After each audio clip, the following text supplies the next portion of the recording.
আপোনালোকে চাই আছে এডুকেটৰ প্লাছ। মই ফাৰুকে স্বাগতম জনাইছোঁ আজিৰ ভিডিঅ'টোলৈ। আজিৰ ভিডিঅ'টোত আমি DW ফালৰ পৰা শিক্ষক নিযুক্তি প্ৰক্ৰিয়াৰ যি ইতিমধ্যে পৰ্টেল ৰিঅপেন কৰি দিয়া হৈছে সেই সন্দৰ্ভত কিছু কথা আলোচনা কৰিম।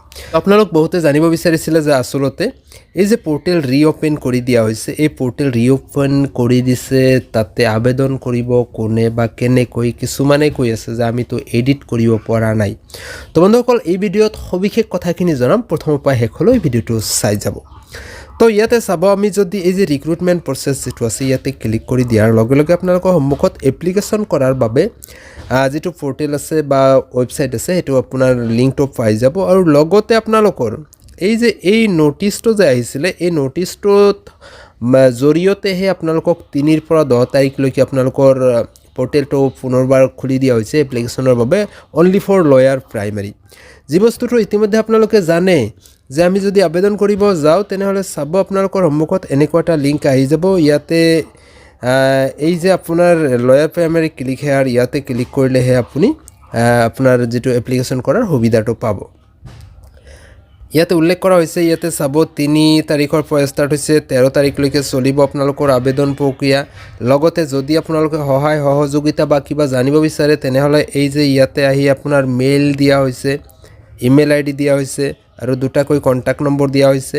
দিনৰ মানে ৰাতিপুৱা 10 বজাৰ পৰা 5 বজাৰ বিয়লিলৈকে ৱৰ্কিং ডে অফিচিয়েল দিনবোৰতহে আপুনি জানিবলৈ কিবা কল কৰিব পাৰে, তেতিয়াহ'লে আপুনি সবিশেষ জানিব পাৰিব। নম্বৰখিনি পাৰিলে আপোনালোকে স্ক্ৰীনশ্বট কৰি ৰাখিব পাৰে। বহুতে যিহেতু নম্বৰখিনি বিচাৰে তো আপোনালোকে নিশ্চয় স্ক্ৰীনশ্বট কৰি ৰাখিব পাৰে। তো বন্ধুসকল, কথা হ'ল আমি মূল কথাটোলৈ যাম যে এই যে আপোনাৰ ইয়াতে 2টা অপশ্যন পাব, এটা apply online for new registration আৰু এটা আহিল আপোনাৰ লগ ইন।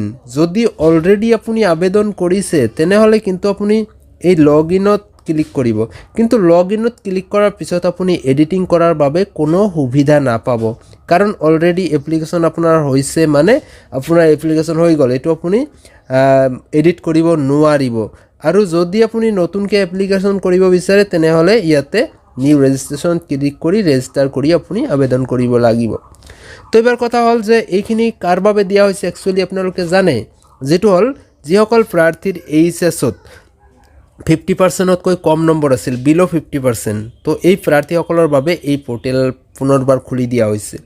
অলৰেডি যদি আপুনি বিল' 50% মাৰ্ক HSত লৈ পেলাই আবেদন কৰিছিলে সেইটো কিন্তু বিধিসন্মত হোৱা নাই, কাৰণ এডভাইচমেণ্টত উল্লেখ কৰিছিলে যে HSৰ 50% মাৰ্কটো বাধ্যতামূলক। আপুনি যদিও বিল' 50% মাৰ্ক লৈ আবেদন কৰিছে তো সেইটো কিন্তু নিয়ম বহিৰ্ভূত হৈছে, যাৰ বাবে আপুনি তাক এডিট কৰিব নোৱাৰিব। যদি আপুনি বিল' 50% আছে আপোনাৰ HSত মাৰ্ক, তেনেহ'লে বৰ্তমান আপুনি ইয়াতে ক্লিক কৰি নিউ ৰেজিষ্ট্ৰেশ্যন কৰিব লাগিব।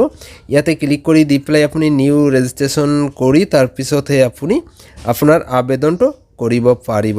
তো বন্ধুসকল, আশা কৰিছোঁ কথাখিনি বুজি পাইছে। তো যদি আপুনি আবেদন কৰিছে বিল' 50% লৈ পেলাই আপোনাৰ HSত 50%তকৈ কম নম্বৰ আছে, তথাপিও আপুনি যদি আবেদন কৰিছে তেনেহ'লে সেইটো কিন্তু আপোনাৰ বিধিসন্মত হোৱা নাই। আৰু যদি আপোনাৰ বিল' 50% আছে, গ্ৰাজুৱেশ্যন আছে, তেনেহ'লে আপুনি নতুনকৈ এপ্লাই কৰিব লাগিব। এইটোৰ বাবেহে এই পৰ্টেলখন খুলি দিয়া হৈছে, এইটো কোনো এডিট কৰাৰ বাবে বা এডিট কৰি দিয়ে কোনো আপুনি আগতে এপ্লিকেশ্যন কৰিছিলে তাৰ কোনো এডিটিঙৰ কাৰণে এই অপশ্যনটো দিয়া হোৱা নাই। তো বন্ধুসকল, আজিৰ ভিডিঅ'টোৰ জৰিয়তে আপোনালোকক এই কথাখিনি জনোৱাৰ চেষ্টা কৰা হ'ল। ভাল পায় নিশ্চয় লাইক কৰিব, যিমান পাৰে বন্ধু বান্ধৱীলৈ শ্বেয়াৰ কৰিব আৰু আপোনাৰ মতামতটো কমেণ্ট ছেকশ্যনত কমেণ্ট কৰি জনাবলৈ নাপাহৰিব।